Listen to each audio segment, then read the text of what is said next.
Okay, so welcome. And we are continuing our discussion of Spinoza.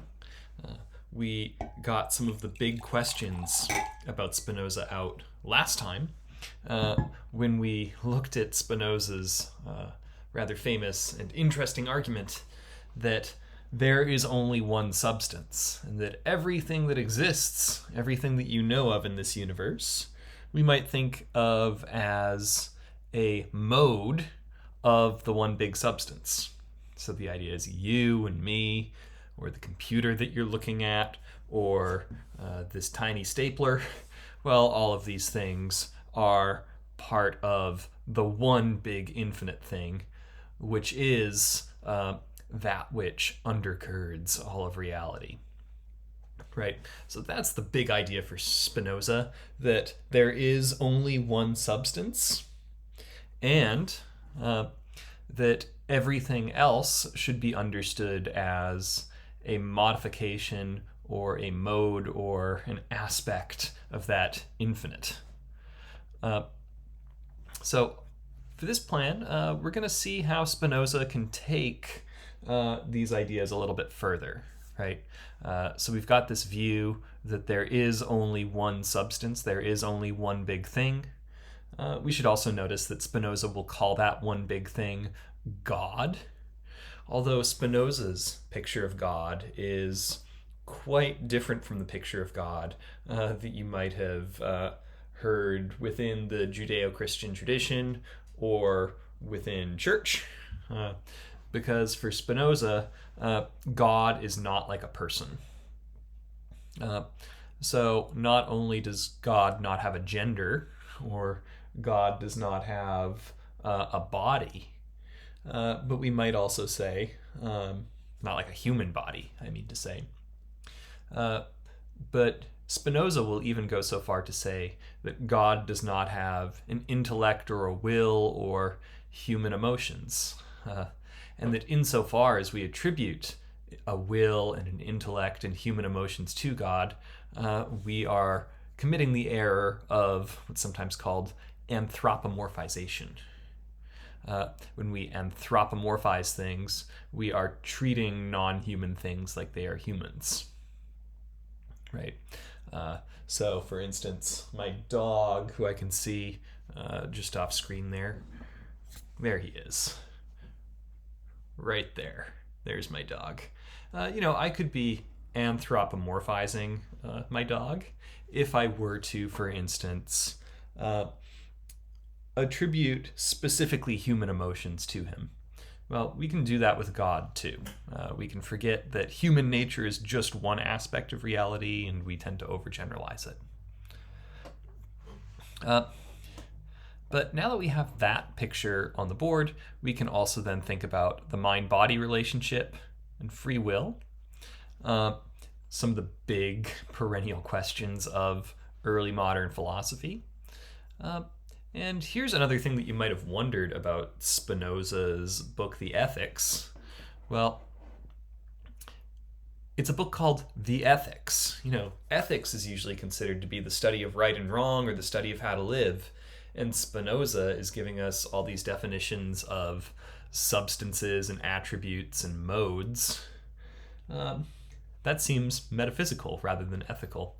Well, we will see at least a little hint at the end today that shows that once we get a particular metaphysical view on the table, Spinoza is going to think that that's going to invite us to think ethically in a certain way.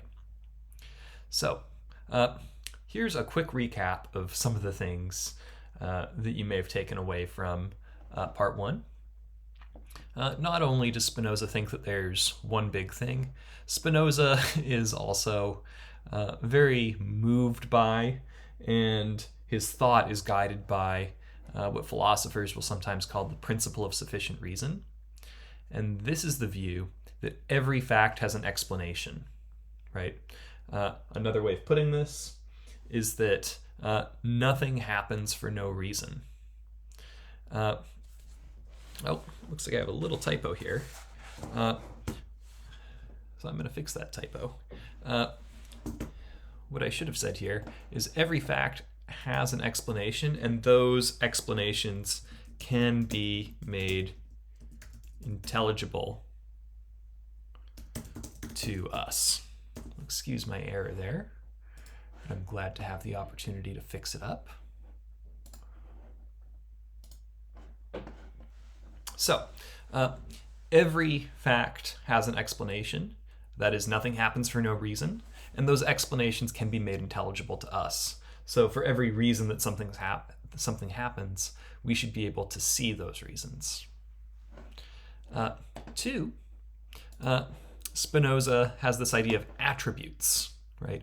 An attribute is a quality of a thing that's like a perceptible aspect of it that we can use our intellects to recognize the essences of substances through those qualities.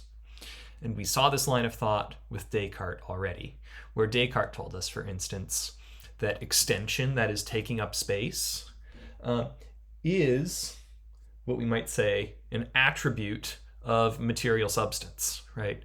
So we say, once we recognize that something is taking up space, we can automatically infer that there's a certain kind of substance behind that quality that we're perceiving. And a similar thing with mind, right? So Descartes would say, thought indicates that there is a substance thinking the thought, right? And in that way, we can think of these qualities that reveal substances to be attributes. Now, Spinoza further points out that attributes could only reveal substances if each attribute only reveals one kind of substance, right? Spinoza then goes on to argue that self-sufficiency is an attribute of any possible substance, but that means that there could only be one kind of substance with self-sufficiency, and it's incoherent. It would be absurd. That would be the Spinoza word. It would be an absurdity to say that there's such thing as a non-self-sufficient substance. But this is the way that Spinoza gets us to the claim that there is only one substance, right? There is no sharing of attributes between substances. Self-sufficiency would have to be a quality of any substance, so that only leaves us room for one of them. And I've already discussed this in my little preamble. Spinoza favors a non-anthropomorphic God, right? So God is a being without a human intellect or will. Here's a nice little quote. Spinoza tells us that those who confuse divine and human nature readily attribute to God human feelings. Feelings like anger or fear or envy. And you're going to do this especially so long as you do not know where feelings like anger or fear or envy come from.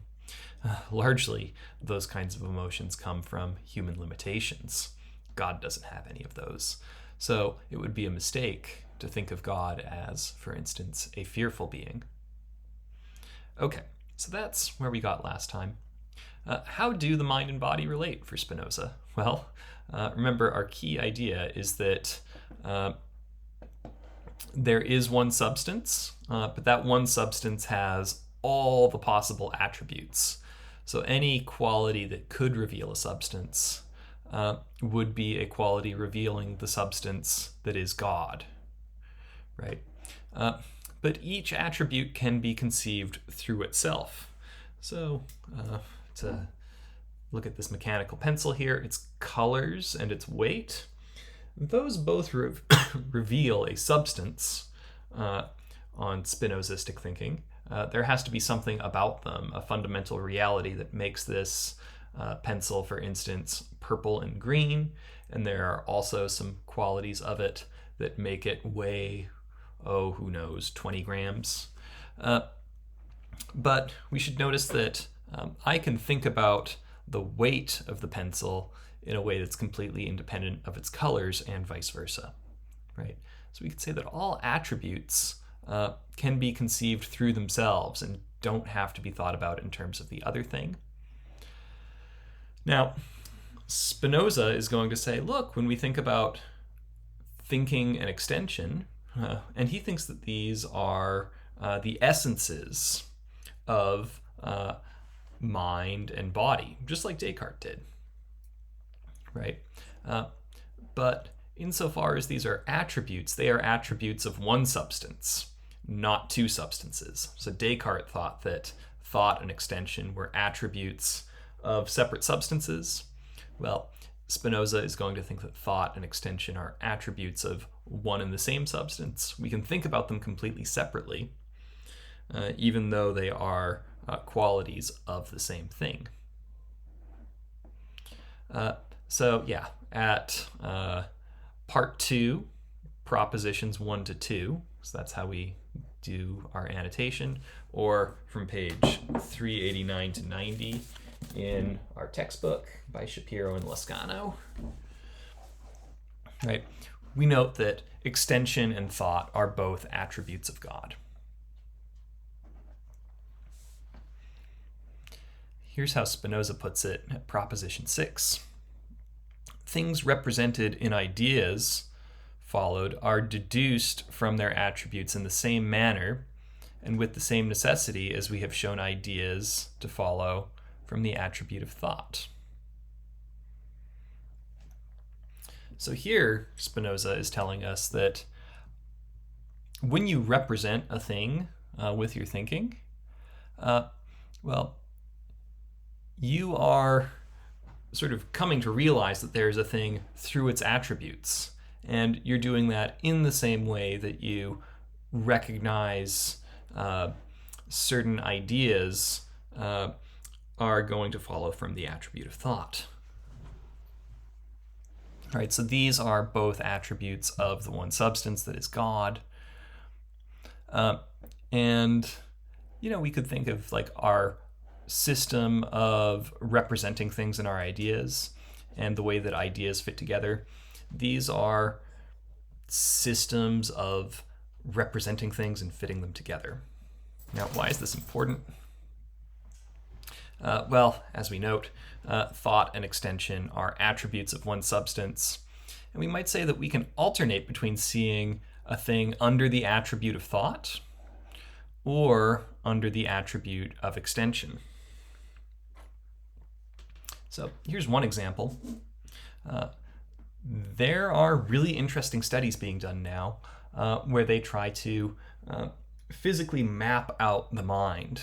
So there is a neuroscientist at Western University in Canada who's been doing work to find out whether there is consciousness in brain-dead patients. I mean, not brain-dead patients, I should say, patients in a persistent vegetative state.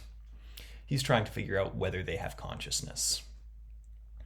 And one thing that he does is he puts these people into fMRI machines, functional magnetic resistance imaging machines, and asks the people in these machines to imagine playing tennis. Right? And what he tries to do is he sees if people in vegetative states have similar parts of their brains lighting up as people who are fully functional. And what they find is that some people in vegetative states will have similar parts of their brains light up when they're given that direction, much in the same way that a conscious, communicative human being, their brain would light up in a certain way and only when they close their eyes and imagine playing tennis. And this is really remarkable, right? We can notice, for instance, that when you imagine playing tennis, certain parts of your prefrontal cortex will light up. It's really cool. But we should notice that when you are looking at a brain scan, you aren't really looking at a person's thought, right? It's quite a different thing for you to close your eyes and imagine yourself playing tennis as compared to looking at a brain scan that was taken and showing certain parts of your brain that are lighting up while you are playing tennis. So we might say that there's one thing going on. You are imagining playing tennis, and we could see that thing under the attribute of thought. right? So for instance, you can think about what it's like to imagine a certain activity. But we can also think about yourself as a physical object. So you can think about certain parts of your brain acting in certain ways. And these are the same event, but we are looking at that same event in two different ways. Now, we get a more complicated argument at Proposition 13, which basically tells us that our ideas about the body constitute the human mind. You can't just think. You have to think about something, and all of your thinking is done through perception, Spinoza points out. And moreover, when our thoughts are about something, he's also going to argue that when we represent our body in thought, we are representing our body as it really is. So from this perspective, he's going to say that our ideas about the body constitute the human mind, and the way that we perceive our body is quite direct, unlike the way in which I perceive a pencil in my hand. I'm not perceiving that thing directly. So Spinoza is going to take this to think that, these behaviors of thought and extension, that is, having a mind and a body, these are two things that make you what you are. And they really are one unified thing. So this approach might be sometimes referred to as parallelism, right? So the thought here is going to be that, we have mind and we have body, right? And if you think back to Descartes was saying, look, we can't have interactions from body to mind or mind to body, or at least Descartes is going to say that these things interact, but it's rather mysterious to figure out how they interact. That was Princess Elizabeth's challenge and problem with Descartes' theory.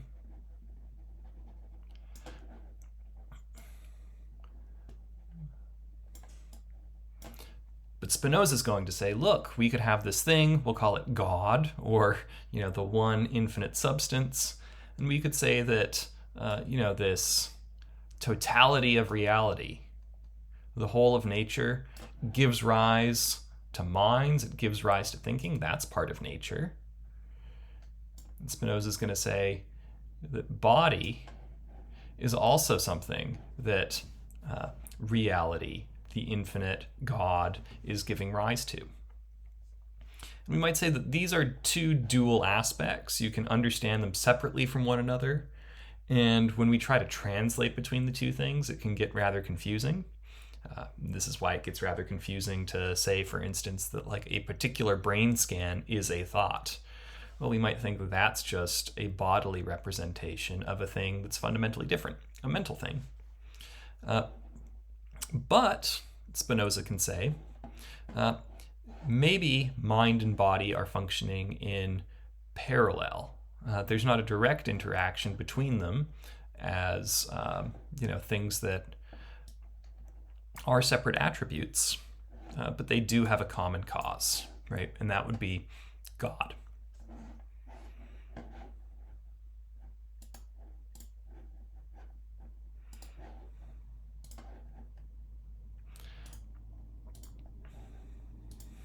Last thing to note, we should notice that for Spinoza, this idea that you yourself, both in mind and body, are a mode of the infinite, that is, a mode of God, that's going to indicate that you are a thing that might exist or might not exist, right? Whereas God has the quality of having existence built into God's essence, Spinoza is going to say that for you and I, we do not have existence built into our essences. And this should not be that surprising. After all, there was a time when you did not exist, before you were conceived or before you were born. And Spinoza is also going to say, there will come a time when you stop existing. So, the things that constitute your body and your mind will someday dissipate. And in that way, your mind is not a substance. The only substance is God. And because your mind is not a substance, it's quite different from the Cartesian view, for instance, that your mind and soul could have a mortal life beyond your body. So we can already see how we're getting a rather different metaphysical outlook as compared to the Cartesian view. And we can also imagine why some of the things that Spinoza is saying could have been seen as heretical. We can note, for instance, that Spinoza was excommunicated from his synagogue. Part of it might have been through this view that, look, human beings are just a part of nature. They will come into existence and they will go out of existence, but we do not have an immortal soul. This may well be part of what got Spinoza in trouble with his church. We can also see Spinoza as a somewhat radical thinker when we look at Spinoza's views on free will. So last time we did see that Spinoza thinks that God acts freely, but also out of necessity. So Spinoza is saying God is going to do everything that God is going to do. There's no doubt about it. But God is free. Now, part of how Spinoza gets to say that God is free is that he says that to be free is to act on your own nature with no external constraints. Well, there is no thing that goes further beyond God. So there is nothing forcing God to act in his way. God is just carrying out his own nature. Right? So the freedom of God comes out of the fact that God is acting according to their own nature. Here's another point, and this should not be that surprising a point when we think about the principle of sufficient reason. Spinoza tells us that reason requires us to see all effects as necessary. And he also says we should see all effects as conceived separate from time under the form of eternity. So think about the fact that after something has happened, you can tell yourself, well, there's no other way it could have happened. Or we might even just say, like, it's necessary that the way things turned out is the way that things turned out. Right? And Spinoza is going to say that, time, in a certain sense, is an illusion. Right?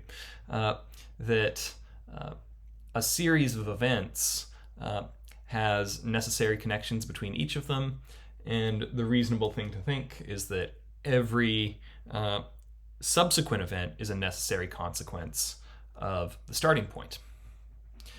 This is kind of the view of how we see things under the form of eternity.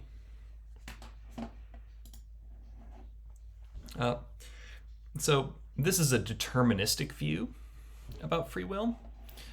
We also see that this sort of determinism for Spinoza, he's willing to say by page 408 to 9, proposition 48, that you do not have absolute free will. Now, we might ask the question, well, do you have something less than absolute that we can still call free will? I think that's a good question for interpreting Spinoza, but he says, like, capital F free will, that's not real. And part of what Spinoza points out is that you do not ultimately have control over what you want. What you want just kind of happens to you, and it's something that happens to you on the basis of outside forces. So in this way, we are getting what we might think of as an incompatibilist determinist argument against the existence of free will, right? The determinist says that there is exactly one way that everything's going to turn out. That seems to come through pretty clearly here in Proposition 44. The further view is, if things are only going to turn out one way, then free will is impossible. That's incompatibilism, right? So when we put those things together, we get this idea that there is no such thing as free will. Now, the next thing that Spinoza will do is, you can tell that he's been a thoughtful and careful student of Descartes. So many of the things that Spinoza is going to say about free will are going to be directly in response to the Cartesian view. And so, for instance, Spinoza will say that the intellect and the will are the same thing. So we'll remember that Descartes said that having a will is this true ability to do or not do something. Having an intellect is just this power to entertain ideas. And the way that we make mistakes is when we let our will outrun our intellect. Within this view, Descartes is telling us that whenever you have a perception, it's ultimately up to you whether you sign off on that perception and say, yeah, not only do I perceive this, but I am going to further form the judgment that what I am perceiving is true. And Descartes uses this as a way of sort of spelling out the way in which you have free will. It's ultimately up to you what you do. And that even comes down to your ability to believe or not believe something. For Descartes, this view is basically the view that it is your choice whether to believe something or not. Spinoza will not accept this line of thought. He thinks that in human beings, it's not like we can clearly divide the intellect from the will. So, for instance, Spinoza is going to tell us that when you use your intellect to perceive things and figure things out, you are going to automatically make judgments. So, for instance, if you sit down and begin doing mathematics, right, and maybe when you are in a geometry lesson, you might be asked to figure out what is the relationship between the largest angle of a triangle and its largest edge, right? So we would say that this is the largest edge of this triangle, clearly, and you might realize pretty quickly that this angle is bigger than the other two.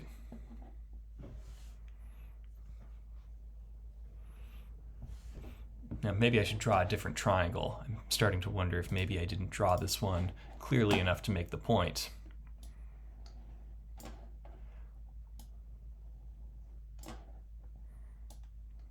Because I actually had another edge that was looking pretty big there. But we might say that this is the largest edge on this triangle. And clearly this is the largest angle. You know, we've got an obtuse angle here. And once you look at enough triangles, you might realize that the largest edge is always opposite the largest angle in a triangle. If there is one uniquely largest angle, it will be, if you draw a right angle out from the middle of that, you're always going to hit the largest edge, right? So you come to this realization. Now, Spinoza is going to point out that when you recognize that with your intellect, you don't have to take a further step to recognize the fact and then make a further judgment that the fact is true, right? So having certain ideas about a triangle,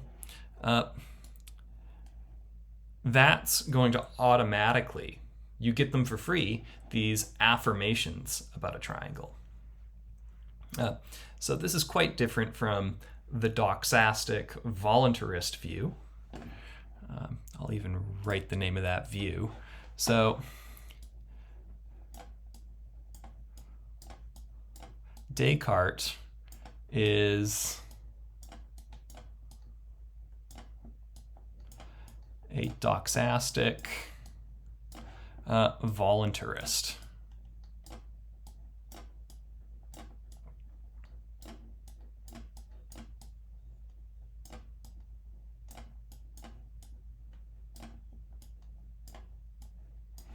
Right.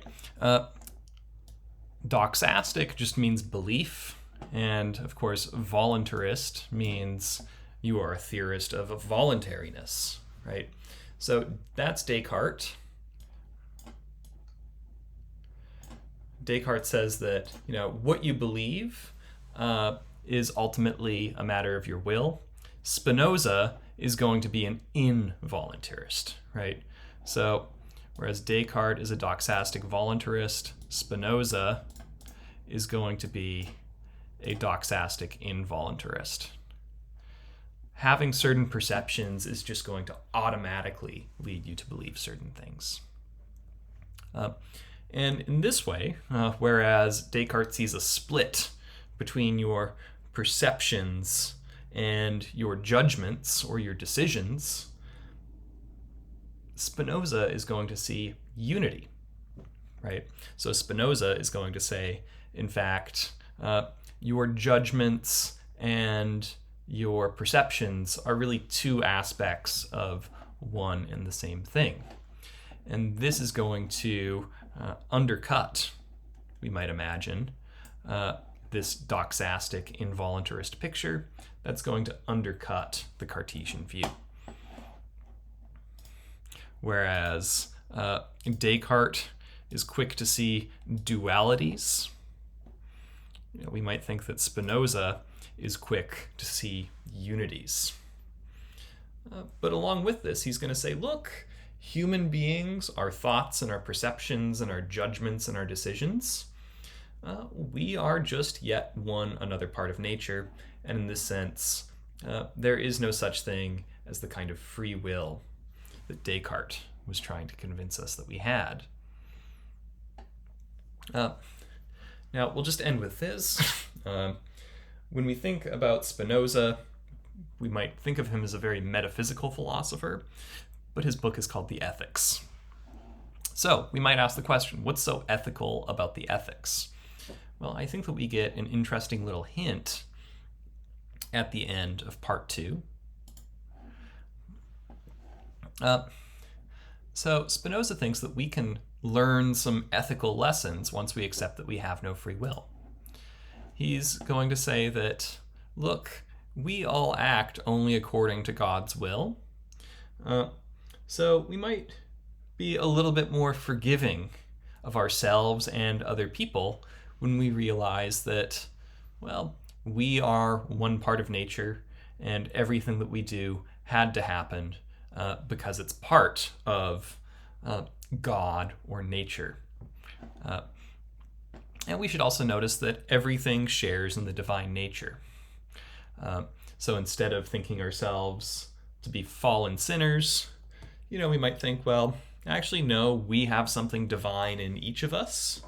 And it might also be true that, my dog has something divine in him over there. And this watch has something divine in it. And the grass that I see outside has something divine in it. This might be an opportunity, Spinoza could say, to reappreciate things as all part of the one big divine reality that we are part of. 2, we should expect and endure both good fortune and bad fortune. So we can note, for instance, that bad things will happen. We can handle it. Good things will happen. We can accept these things as one of the nice inevitabilities of life. But once we know that everything that's going to happen will happen, maybe we can fight it a little bit less. In fact, this line of thought, well, it's not the exact same thing, could be thought of as aligned with an ancient view known as Stoicism. Right? Everything that will be will be. Don't try to change the things that you cannot change. Right? And that will lead to a certain kind of inner peace. When we realize that people do not have free will, you should despise no one, ridicule no one, have anger towards no one, and envy no one. Right? Nobody's fully responsible for the way they are.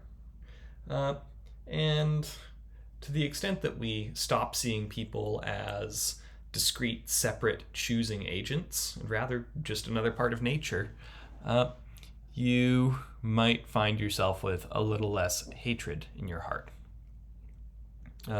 We don't despise or ridicule, say, the weather. Sometimes we can be disappointed about what it's doing, but it's not somebody that you hate. And we might sort of take that lesson from Spinoza's conclusion about free will and apply it to people. And here's the last thing that Spinoza points out. He says, government should not treat us as slaves, but should let us freely do what's best. Now, we might think that Spinoza is having it both ways. He's saying that we don't have freedom, but we should also give people freedom. We should notice that to the extent that Spinoza thinks that people should be allowed to act freely, we should notice his definition of freedom, which is the definition that says things are free when they are acting according to their own nature. We might think that the idea that letting things unfold according to their own natures is, in fact, a way of getting people the kind of freedom that is still possible for us, which is to be unimpeded in our actions, even if we don't choose our ultimate first desires. So, these views seem to be defended on the basis of the lack of free will. It might allow us to be more forgiving, but it's also drawn out of the idea that we are all part of one big thing, right? We all share in the divine nature, so that's part of why we can't have one person as ruler and the other person as slave. But insofar as you might have been wondering, how is Spinoza's book, The Ethics, an ethical text? Well, this can help open up that perspective. But I'm going to stop here for today. Thanks as always for listening in, and I will look forward to continuing the conversation about what we like or maybe what we don't like about Spinoza's approach. So, thanks for listening in.